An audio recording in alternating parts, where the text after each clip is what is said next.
بسم الله الرحمن الرحيم إن الحمد لله نحمده ونستعينه ونستغفره من يهده الله فلا مضل له ومن يضلل فلا هادي له أشهد أن لا إله إلا الله وحده لا شريك له وأشهد أن محمدا عبده ورسوله صلى الله عليه وعلى آله وصحبه وسلم تسليما كثيرا أما بعد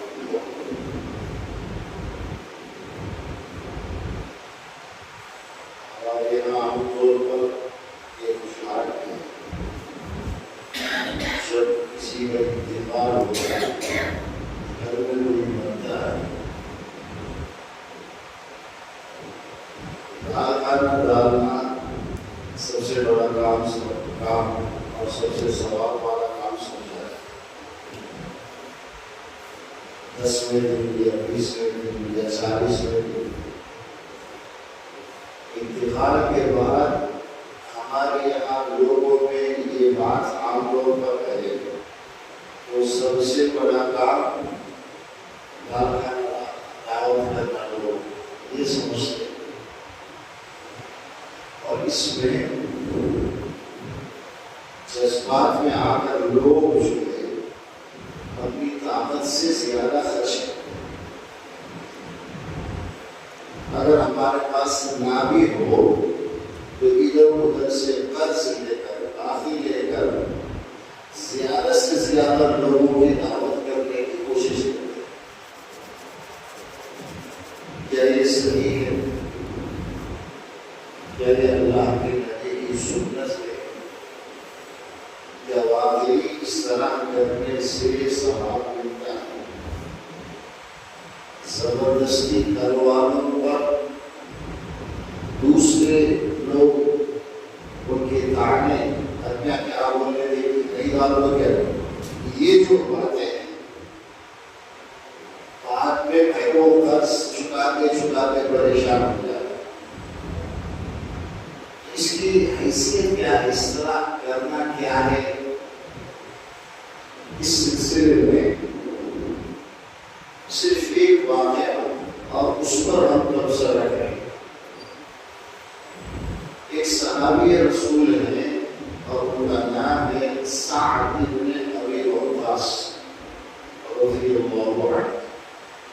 ان کا نام سعد ہے، ان کے والد صاحب کا نام مالک تھا، اصل میں نام ہے سعد بن مالک، اور وہ جو مالک جو تھے حضرت سعد کے جو فادر تھے وہ مشہور ہوئے ابو وقاص کے نام سے، کنیت سے مشہور ہوئے، اس لیے ابو وقاص کے بیٹے سعد یہ مشہور ہے، سعد بن ابی وقاص رضی اللہ عنہ۔ نبی کریم صلی اللہ علیہ وسلم نے جب نبوت کا اعلان فرمایا، جب آپ کی بعثت ہوئی، 2 طرح کی روایات ہیں۔ ایک کے حساب سے وہ 19 سال کے تھے اور ایک کے حساب سے 17 سال، ان کی عمر 17 یا 19۔ وہ خود فرماتے ہیں کہ اس وقت میرے چہرے پر ایک بھی بال نہیں نکلا تھا، بہت کم عمر کے تھے، مسلمان ہونے میں بھی بہت آگے رہے۔ وہ یہ کہتے ہیں کہ یہ تیسرے آدمی تھے جو ایمان لائے، لیکن زیادہ صحیح جو بات ہے یہ 7ویں ہیں، ان سے پہلے 6 لوگ ایمان لائے، یہ 7ویں انسان۔ انہوں نے خواب دیکھا، اسی ہفتے میں اللہ کے نبی نے نبوت کا اعلان فرمایا، لوگوں میں یہ دعوت دینی شروع کی کہ اللہ نے مجھے نبی بنایا ہے، تو لوگ میری بات مان لو اور کلمہ پڑھ لو، کامیاب ہو جاؤ۔ یہ جو اللہ کے نبی نے شروع کیا، اسی ہفتے میں انہوں نے سوتے ہوئے خواب دیکھا۔ سعد وہ کیا دیکھا کہ بہت اندھیرا ہے اور اچانک ایک چاند نکلا، اس کی روشنی، اور اس روشنی کی طرف یہ آگے بڑھ رہے ہیں. لیکن ان سے پہلے کچھ اور بھی لوگ آگے تھے. انہوں نے 3 لوگوں کو دیکھا، عبداللہ ابن رواحہ، حضرت ابو بکر اور حضرت علی ابن ابی طالب. یہ آگے تھے ان سے اس روشنی کی طرف. انہوں نے ان سے پوچھا کہ تم یہاں تک کیسے پہنچ گئے روشنی کی طرف؟ انہوں نے جواب دیا ہم ابھی ابھی پہنچے.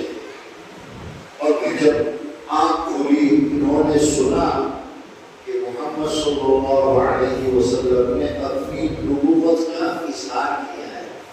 خفیہ طور پر آپ دعوت دینے لگے. حضرت ابو بکر سے ملاقات ہوئی، انہوں نے کچھ سمجھایا، سیدھے آ کر مسلمان.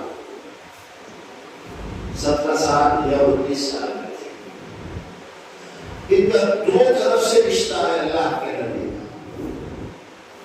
ایک تو ان کی ماں کی طرف سے رشتہ ہے، ہمارے نبی صلی اللہ علیہ وسلم کی جو والدہ ماں ہے حضرت آمینہ، ان کی ماں اور آپ علیہ السلام کی ماں، دونوں کی نسبت ایک ہی خاندان سے. اور پھر ابا جان کی طرف سے بھی آگے جا کر کے اللہ کے نبی کے خاندان پہ ہی گئے، تھوڑا سا اوپر سے.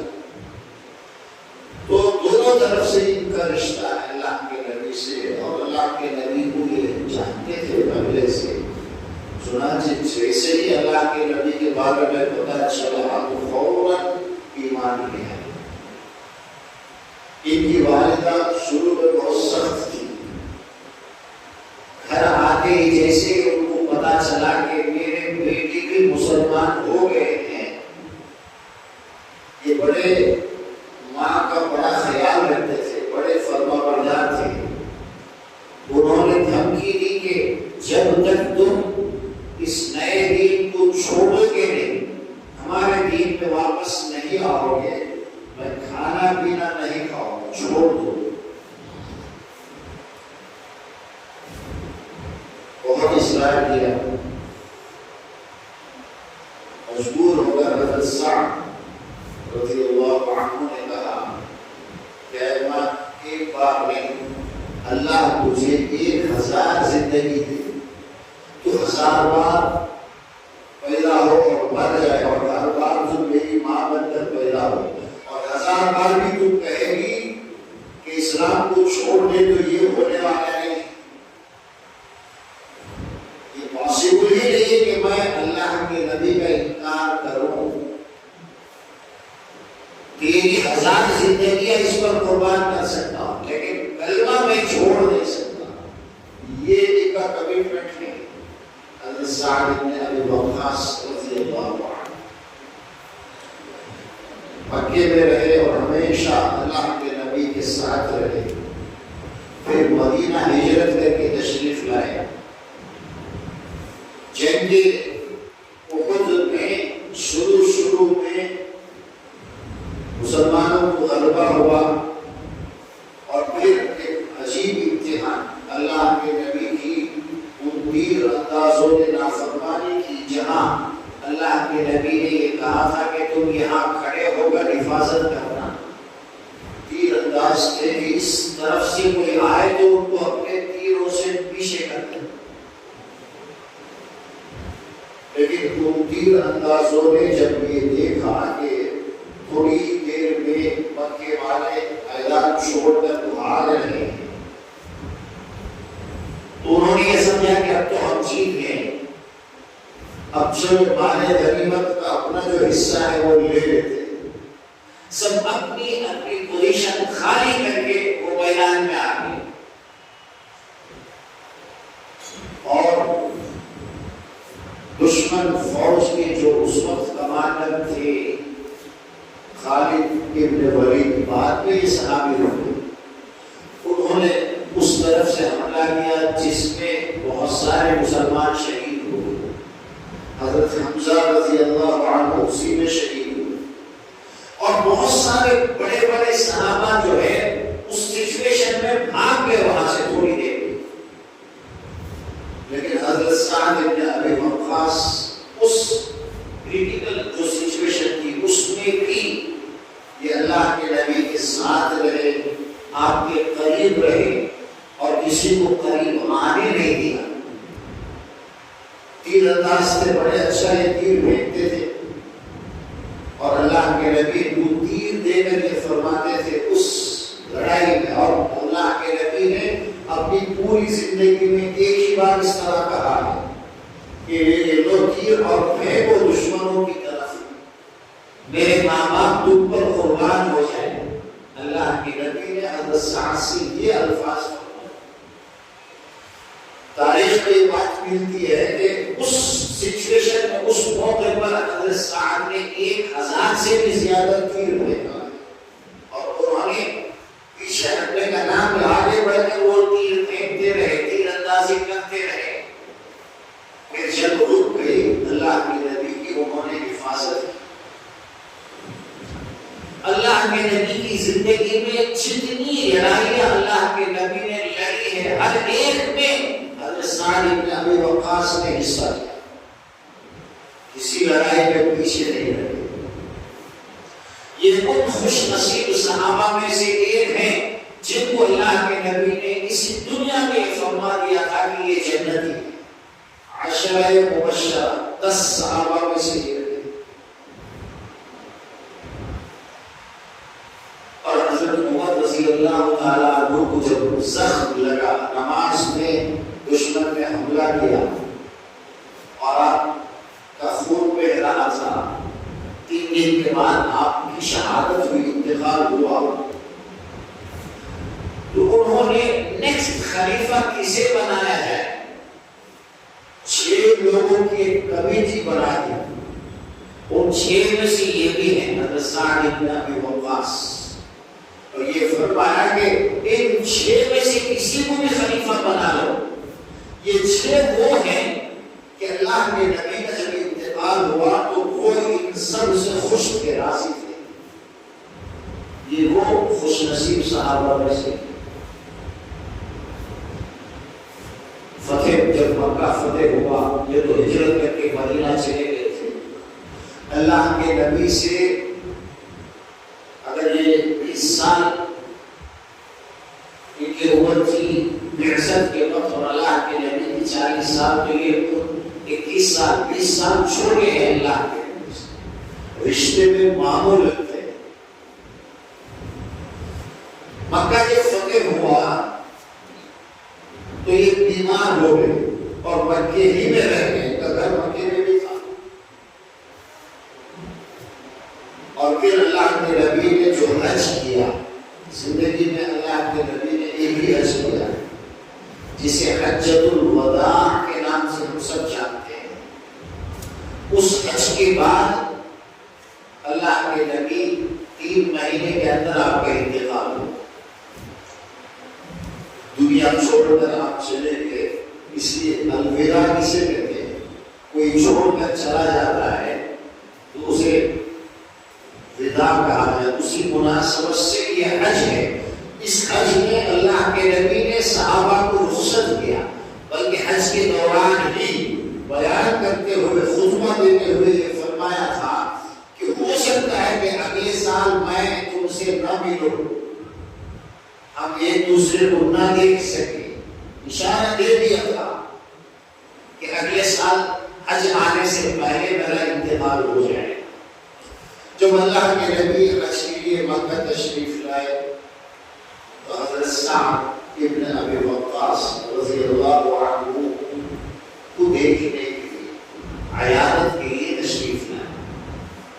کوئی بیمار ہو، جان پہچان کا ہو، اسے جا کر دیکھنا، اس سے ملنا، یہ اللہ کے نبی کی سنت ہے۔ اب یہ حدیث ہے جسے امام بخاری اور امام مسلم نے روایت کیا ہے۔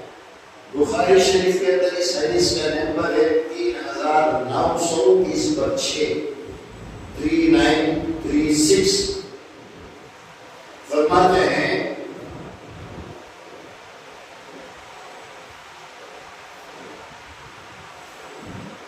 عادني النبي صلى الله عليه وسلم عام حج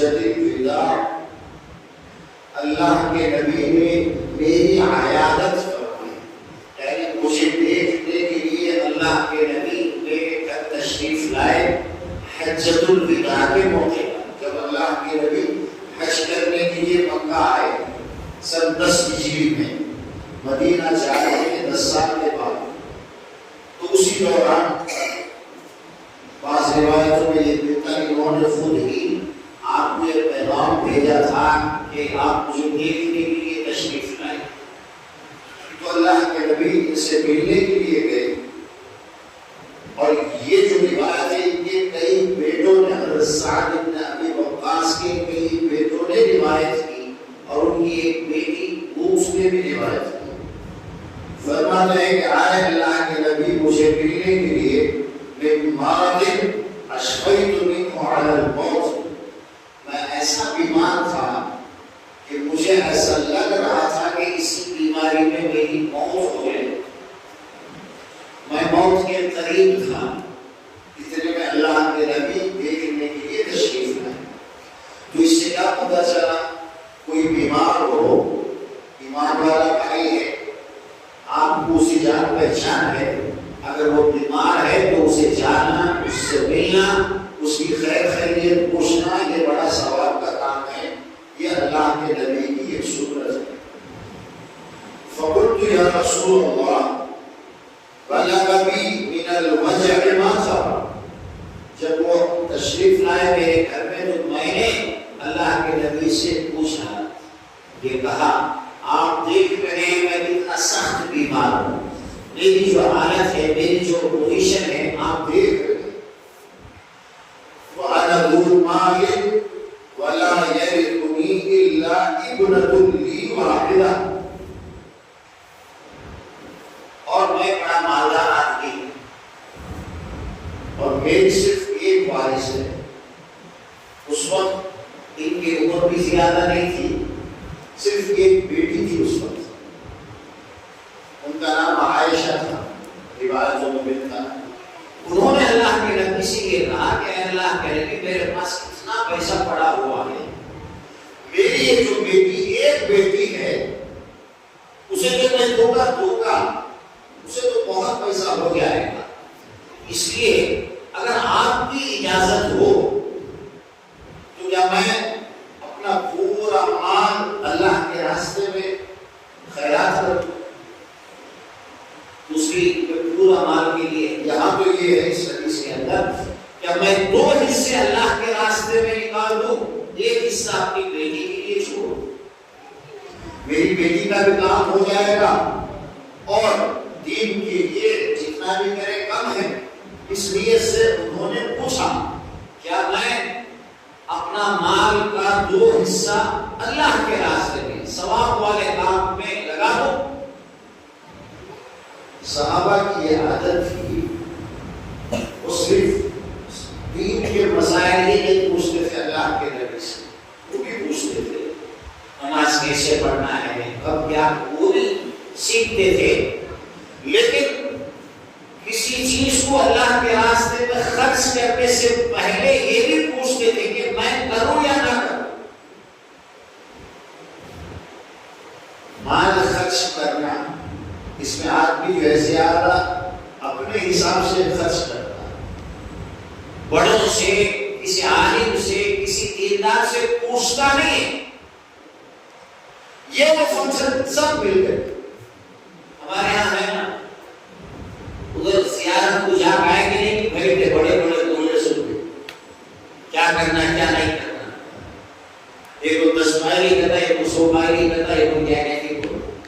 کوشش یہ کی جاتی ہے کہ حیثیت ہو یا نہ ہو، نام کے لیے ہاں اقتدار اتباعی بغیر نام کے لیے کچھ کرنا ہے، اور وہاں ایک ایسا نہیں ہوگا جو اس موقع پر خرچ کرنے کی جو شرعی حیثیت ہے، جو دین کو جانتا ہو، صحیح مسئلہ بتانے والا ایک نہیں ملے، اس سے پوچھیں گے بھی۔ یہ ہماری بدنصیبی ہے، ہر جگہ ہم اپنے ذہن، اپنی عقل، اپنی رائے کے حساب سے کرتے ہیں، کیا صحیح ہے کیا غلط ہے یہ جاننے کی کوشش نہیں کرتے۔ یہ وہ صحابی ہیں جن کو اللہ کے نبی نے اس سے پہلے ہی یہ بتا دیا تھا کہ یہ جنتی ہے، جنت میں جائے گا، اس کے باوجود ان کو فکر تھی یہ جو میرا پیسہ ہے یہ میں اللہ کے نبی سے پوچھ کر ان کے بتائے ہوئے طریقے سے اللہ کے راستے میں لگا. قیامت کے دن دو سوال ہوں گے، اچھی طرح یاد رکھیں. اور حدیث کی جو الفاظ ہے وہ یہ ہے کہ آپ اپنے قدم ہلا نہیں سکتے، آپ کو کھڑا رہنا پڑے گا، کوئی ایکٹیویٹی کوئی ایک قدم بھی آگے نہیں بڑھا سکتے جب تک کہ دو چیزوں کا آپ اللہ کو جواب نہ دیں. یہ سوال ہوگا کہ تو نے پیسے کیسے کمائے، کمائی کا جو راستہ ہے وہ حلال ہے یا نہیں ہے، اس کا بھی جواب دینا پڑے. ایک ایک پیسہ جھوٹ بول کر کمایا، سچ بول کر کمایا، حلال طریقے سے کمایا، حرام طریقے سے کمایا، ہر ایک کا حساب دینا ہے. جب تک حساب کمپلیٹ نہیں ہوگا ہم آگے نہیں بڑھ سکتے. اور دوسرا سوال، کمایا نہیں ہے جو پیسہ تیرے پاس آیا، بھلے تو نے کمایا ہو یا ماں باپ سے ملا ہو، کسی بھی طرح تیرے پاس پیسہ آ گیا، اب تو نے اسے کیسے خرچ کیا. ویسے ہے تو ہمارا ریویسر کا خرچ کرنا بھی یہ دین نہیں. پیسہ خرچ کرنا ہے صحیح جگہوں پر خرچ کرنا، غلط راستوں پر خرچ نہیں کر سکتے.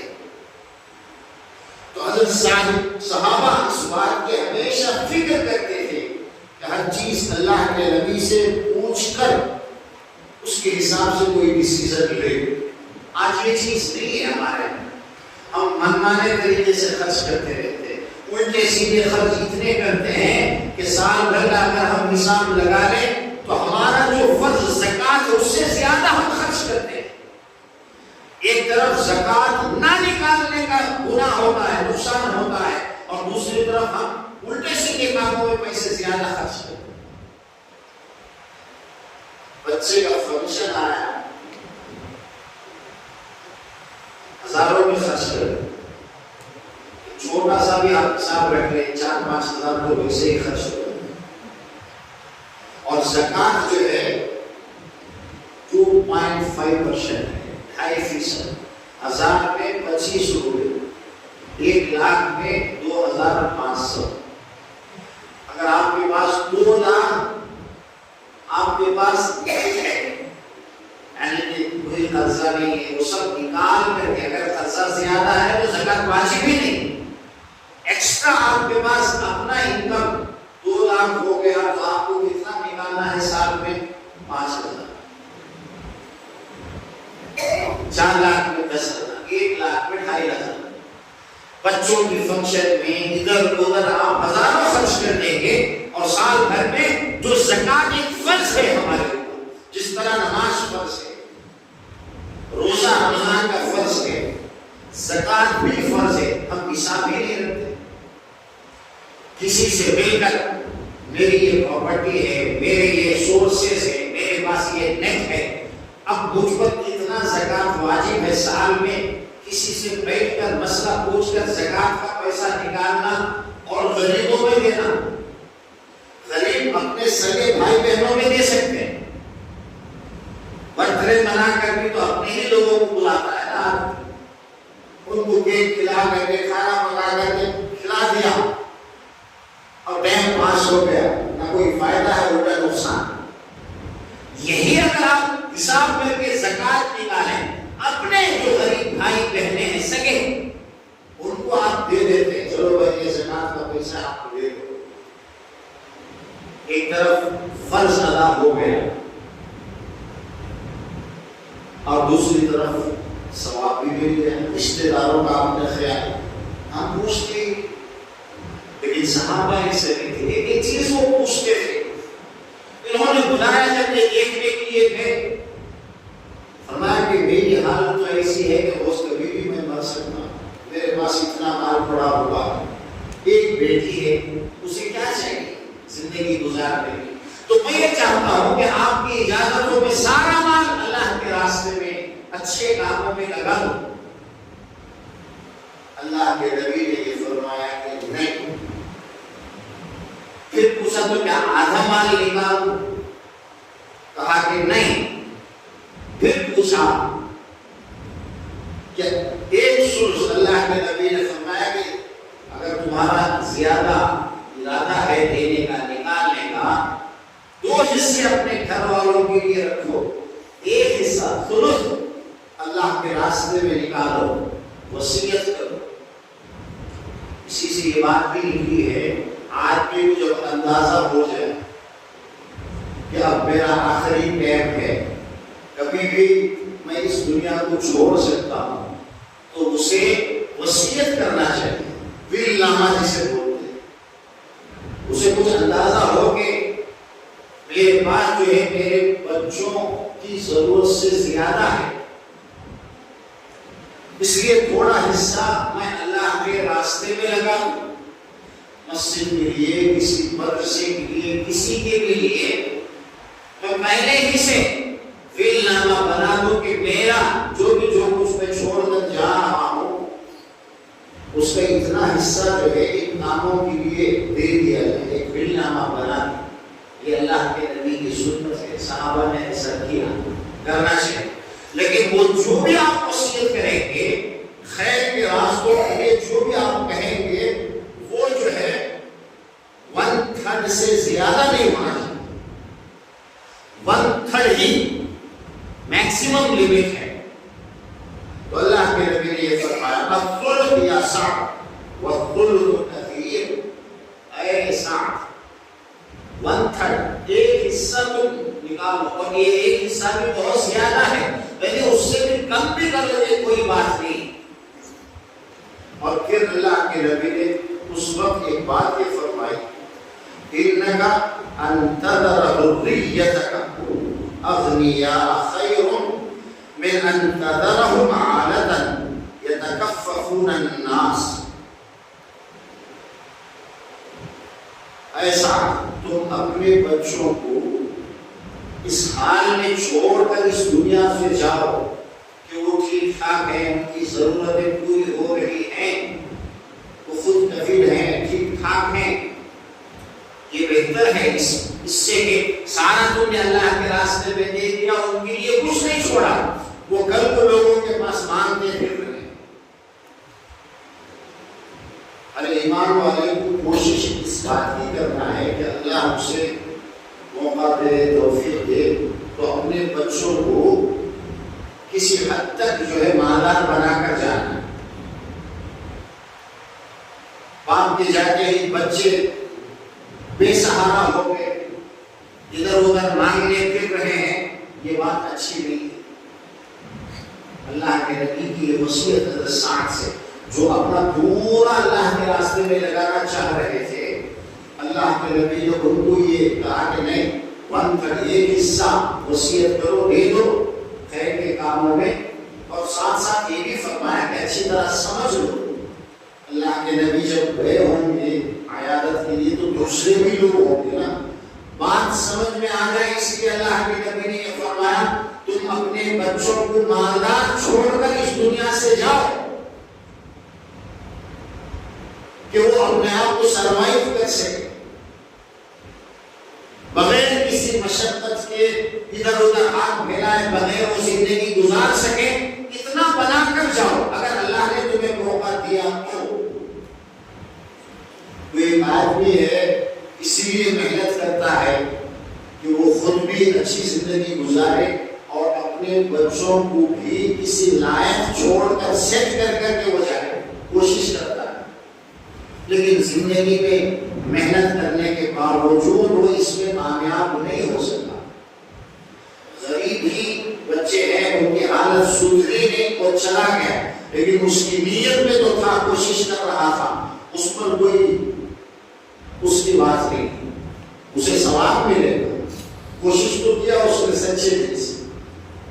تو اللہ کے نبی نے یہ بات بھی فرمائی کہ اپنی اولاد کو سیٹ کر کے جانا تاکہ تمہارے جانے کے بعد وہ ادھر ادھر ہاتھ نہ پھیلائے، وہ ایک اچھی زندگی گزارے، یہ بھی بہت اچھا کام ہے، خیر لک، اللہ کے نبی نے فرمایا۔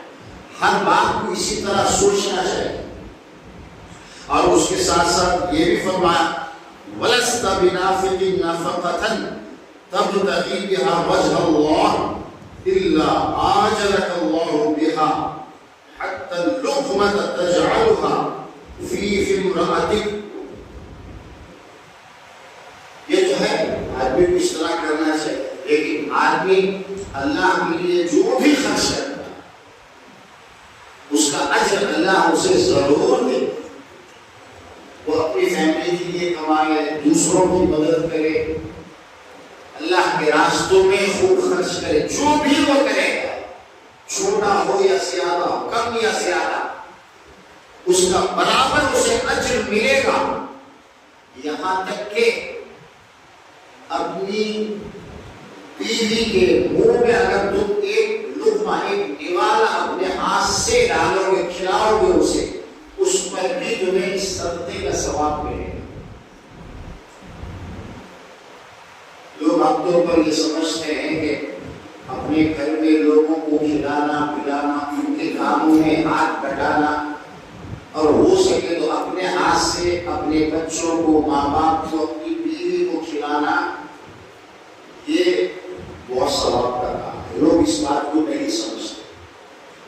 دوستی یاری میں کسی فنکشن میں کسی دوست کو آپ کھلاتے ہیں اپنے ہاتھ سے، لیکن زندگی میں کبھی کسی نے یہ نہیں کیا ہوگا کہ محبت سے اپنی بیوی کے منہ میں ایک نوالا رکھے، نہیں کیا ہوگا. اور یہاں حدیث میں بغیر کسی شرط کے کلیئر اللہ کے نبی نے یہ فرمایا، جس طرح تم کہیں غریبوں میں صدقہ کرو، اللہ کے راستے میں صدقہ کرو، کوئی چیز دو، خیرات کرو، اس پہ بھی تمہیں ثواب ملے گا، وہ بھی ثواب کا کام ہے. اسی طرح اپنی بیوی کو کھلانے میں بھی ثواب کا کام ہے. آدمی اپنی بیوی پر جو بھی خرچ کرتا ہے تو ذمہ داری بھی ہے، اور اس خرچ کرنے میں اسے ثواب بھی ملے گا. اپنے بچوں کے لیے آدمی محنت کرتا ہے، کماتا ہے، اور اچھے طریقے سے کماتا ہے، جھوٹ نہیں بولتا ہے، کوئی ایسا کام نہیں کرتا ہے پیسہ کمانے میں جسے اللہ اور اللہ کے رسول نے کہا کہ یہ صحیح نہیں. جائز اور حلال طریقے سے کماتا، محنت کرتا ہے، اس پر اسے اجر ملے گا. وہ ایک طرح کا جہاد ہے. اپنی فیملی کے لیے سفر کرنا، خرچ کرنا، رزق اٹھانا حلال روزی کے لیے، یہ بھی جدوجہد ہے، محنت کرنا ہے، اس پر بھی اجر ملے گا. قلت یا رسول اللہ اخلف بعد اصحابی. ان کو ایک بات کا افسوس تھا کہ یہ مکہ چھوڑ کر مدینہ چلے گئے تھے ہجرت کر کے، اور پھر مکہ آئے اور بیمار پڑ گئے. ان کو ڈر ہونے لگا کہ ہو سکتا ہے میری موت یہاں ہو جائے. اللہ کے نبی سے انہوں نے پوچھا کہ اللہ کے رسول کیا میں اسی طرح اپنے ساتھیوں سے بچھڑ کر پیچھے رہ کر یہی مر جاؤں گا؟ میری تو خواہش یہ ہے کہ پھر میں مدینہ پہنچوں جہاں میں ہجرت کر کے گیا ہوں، اور وہیں میرا انتقال ہو جائے. یہ اس لیے کہا کہ ان کو ایک اور صحابی ہے جن کا اسی دوران میں انتقال ہوا تھا، وہ مدینہ ہجرت کر کے گئے تھے، پھر کسی کام سے مکہ آئے اور مکے میں ان کا انتقال ہوا. تو اللہ کے نبی نے افسوس کیا ایک ہجرت میں آدمی گیا ہے، اور ہجرت مہاجر کا بڑا درجہ ہے، اور وہ وہیں اس کا انتقال ہو جائے جہاں وہ ہجرت کر کے گیا ہے، بڑی بات ہے. وہ تکمیل ہجرت، کمپلیشن جو ہے کسی ہجرت کا، اللہ کے راستے میں آپ جاتے ہیں، ہجرت کرتے ہیں، کسی جگہ اس لیے چھوڑتے ہیں کہ یہ جگہ میرے دین کے لیے، دین پر عمل کرنے کے لیے یہ جگہ مناسب نہیں ہے، میں کہیں اور جا کر وہاں قیام کروں گا، وہاں رہوں گا، محنت کروں گا. یہ ایک طرح سے ہجرت ہے، آج بھی یہ قیامت تک ہے. آپ جب بھی یہ دیکھیں کہ جس جگہ ہم ہیں یہاں پر دین پر عمل کرنا میرے لیے آسان نہیں ہے، مجھے رزق ہے، فریڈم نہیں ہے، تو آپ آپ کے لیے ضروری ہے کہ آپ ہجرت کریں، وہ جگہ چھوڑ دیں۔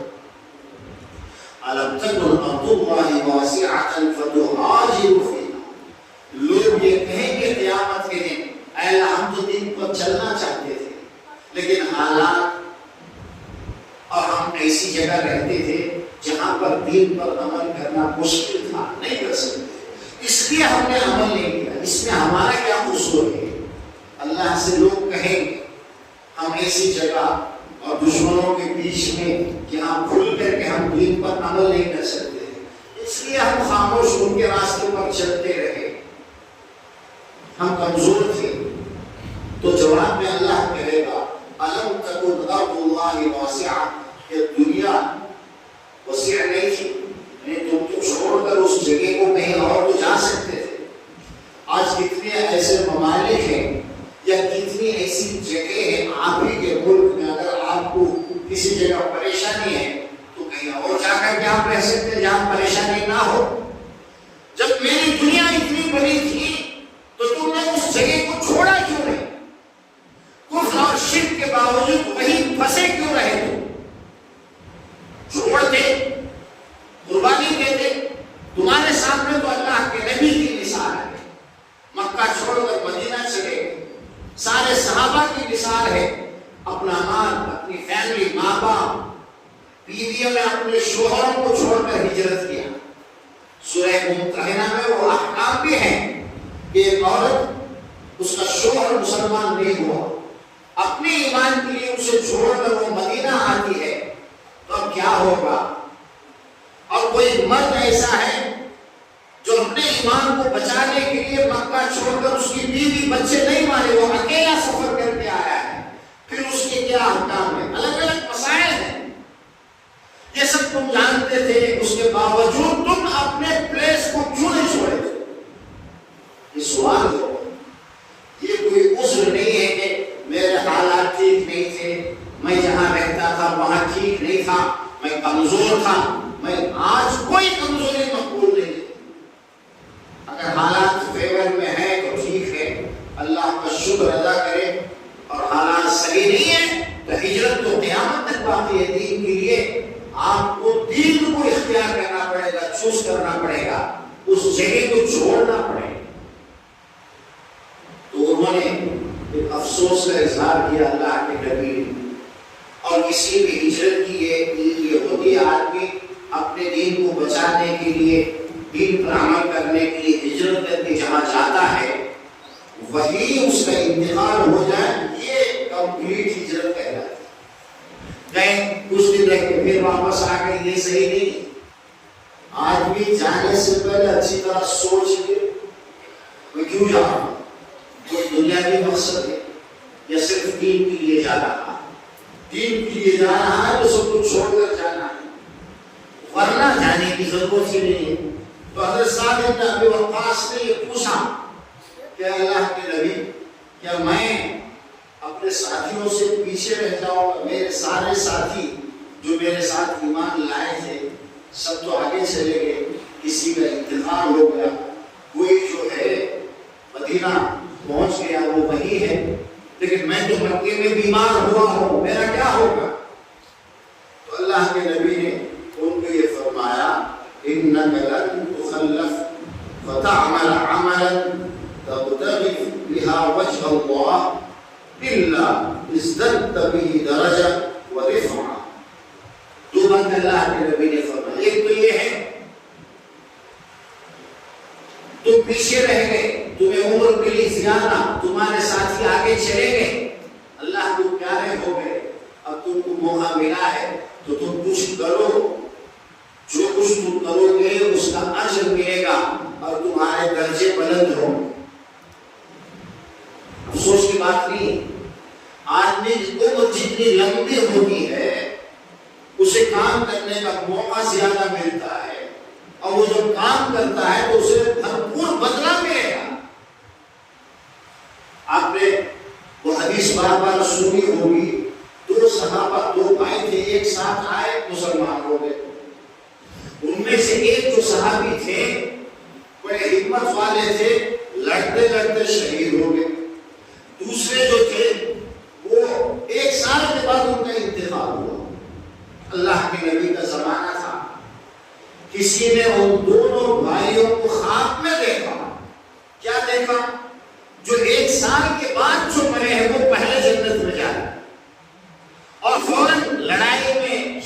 ہو کر جہاد کر کے جو شہید ہو گئے وہ بعد میں جنت میں جا رہے ہیں۔ اللہ کے نبی سے آ کر پوچھا کہ مجھے بڑا عجیب خواب میں نے دیکھا، جو ہمت والے تھے جنگ میں شہید ہو کر لڑتے لڑتے مر گئے، شہید ہو گئے، وہ جنت میں پہلے نہیں گئے، آرام سے گھر میں جو 1 سال کے بعد جن کا انتقال ہوا ہے وہ پہلے جنت میں جا رہے ہیں۔ کیا سبب ہے، وجہ کیا ہے، ریزن کیا ہے؟ اللہ کے نبی نے جواب میں فرمایا 1 سال یہ جو رہے ہیں ان کی نمازیں تو نے نہیں دیکھی، ہر دن 5 نمازیں اس نے زیادہ پڑھی ہے، اس کو موقع ملا، چانس ملا، رمضان کے روزے رکھے، اتنے جو نیک اعمال اس نے کیے ہیں اس سے یہ آگے نکل گئے اپنے بھائی سے جو اللہ کے راستے میں شہید ہو گیا تھا۔ اگر یہ 1 سال یہ بیکار کاموں میں لگا تھا، کوئی فالتو کام کرتا تو یہ پیچھے رہ جاتا۔ اگر کسی کو عمر ملی ہے، جوانی اور صحت ہے، وہ کام کر سکتا ہے، جب تک یہ عمر ہے، جس طرح دنیا کے ہم بڑے ہوشیار ہوتے ہیں، بیماری میں بھی کوئی دھندا نہیں چھوڑتے، آخرت کے کام بھی ہمیں کرنا چاہیے جتنا ہو سکے۔ انہی چیزوں سے ہم کل اپنی کامیابی دیکھیں گے آخرت۔ یہ تو یہ فرمایا کہ ایسا تمہیں فکر کرنے کی ضرورت نہیں ہے، اگر تمہارے جو ساتھی تھے وہ آگے نکل گئے ہیں، تمہیں اللہ نے جو وقت دیا ہے اس میں خوب محنت کرو، تم مجھ سے آگے نکل جاؤ۔ اور پھر اللہ کے نبی نے ان کو ایک خوشخبری بھی سنائی، اور وہ یہ تھی إنك لن تخلف ولعلك تخلف حتى ينتفع بك أقوام ويضر بك آخرون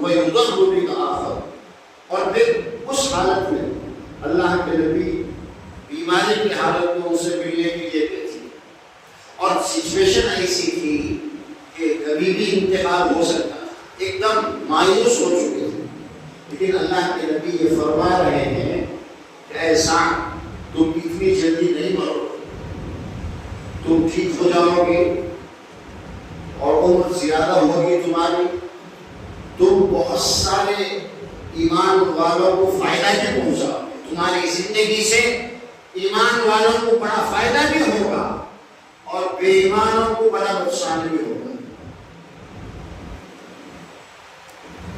اس واقعے کے بعد یہ جو باتیں ہوئی، اس کے بعد اللہ کے نبی کا انتقال ہو گیا تھا 3 مہینے کے بعد، لیکن یہ جو ساتھ تھے نا، اس ملاقات کے بعد بھی 40 پر 5 برس زندہ رہے۔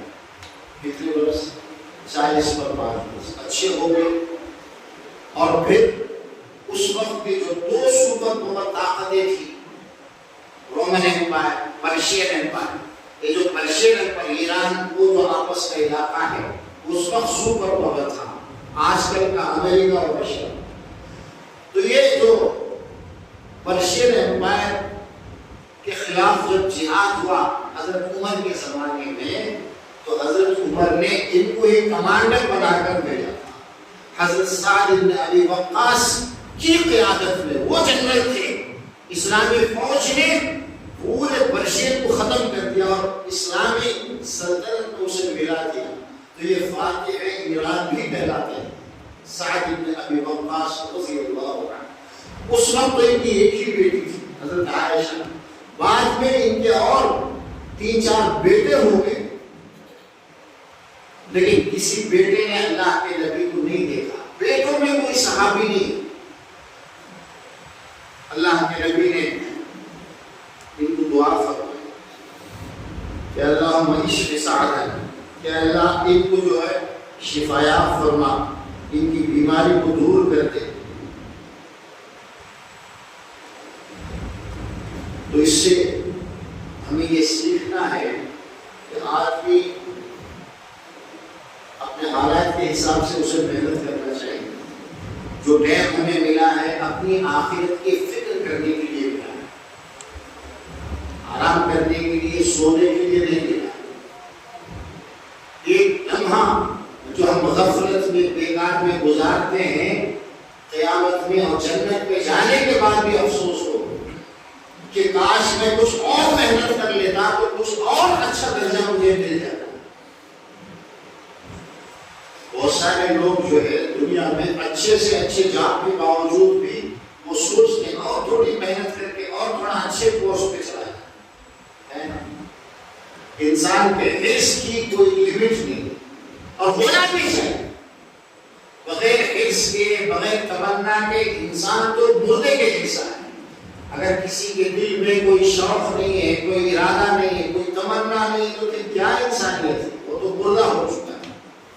جنت کے حصول کا جو طلب ہے، اور جنت میں بھی اچھی سے اچھی جنت، اللہ کے نبی نے یہ بھی فرمایا کہ تم جب بھی اللہ سے جنت مانگو تو جنت الفردوس مانگو۔ جنت کا جو سب سے اونچا جو مقام ہے، نمبر 1 پوزیشن کی جو جنت ہے، جو اللہ سے بہت قریب ہو، وہ جنت الفردوس ہے۔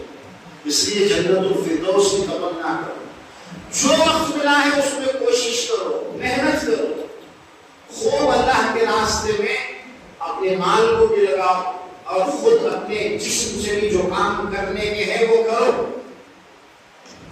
اللہ کے نبی ساری زندگی ہمیشہ رات کے 2 بجے تقریباً اٹھ جایا کرتے ہیں۔